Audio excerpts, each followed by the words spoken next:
Visite d'appartements, prise de mesures, estimation, le quotidien de Daniel Pérénic ressemble à celui de tous les agents immobiliers. À une particularité près, son agence immobilière est dite équitable car à chaque transaction, Robin des Toits, c'est son nom, reverse 15% de sa commission à une association qui s'occupe du mal logement. Le client, lui, chez le notaire, il fait deux chèques. Il fait un chèque de la commission réduite et il fait aussi un chèque pour une association, donc un don qu'il pourra défiscaliser ensuite, ce qui fait que c'est aussi un avantage pour lui, puisque du coup la commission est moins chère. Faire de l'immobilier autrement, sans oublier ceux qui ne peuvent se payer un logement, c'est à la base de ce projet. Daniel Pérénic est alors commercial, Myriam Victor travaille dans les ressources humaines. Désir d'entreprendre et désir d'engagement les conduisent à se lancer en 2006.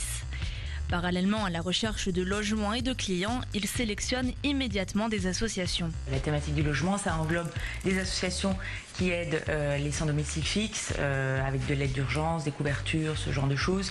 Ça peut aussi être des associations qui ont des programmes d'action à moyen ou à long terme, avec des propositions de logement pour des personnes qui ont moins de ressources. Et on est allé rencontrer les dirigeants au niveau local. Donc l'idée, c'était aussi de dire, on va choisir des associations qui ont une représentation locale pour entrer en contact avec les dirigeants, d'abord pour se présenter, expliquer un petit peu notre action, et aussi pour avoir un suivi sur justement les dons qui allaient être faits au niveau de Robin des Toits.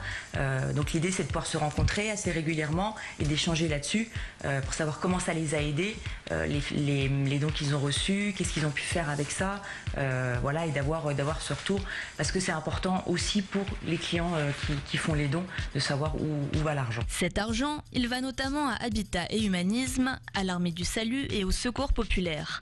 Un coup de pouce non négligeable alors que le mal logement progresse de façon dramatique.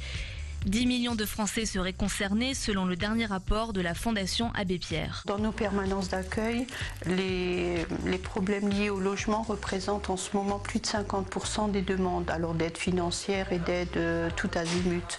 Donc avec l'argent qu'on reçoit de Robin des Toits, on aide d'abord à trouver un hébergement pour ceux qui n'en ont pas.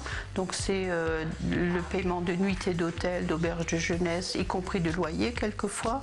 C'est le paiement de charges, parce que les charges sont en constante progression du fait de l'augmentation de l'énergie, gaz, électricité. En 4 ans, Robin des Toits a pu déjà reverser 122 039 € à des associations, mais vise désormais le million. Une initiative qui a déjà fait des émules, de quoi contribuer aussi à casser un peu l'image des agents immobiliers.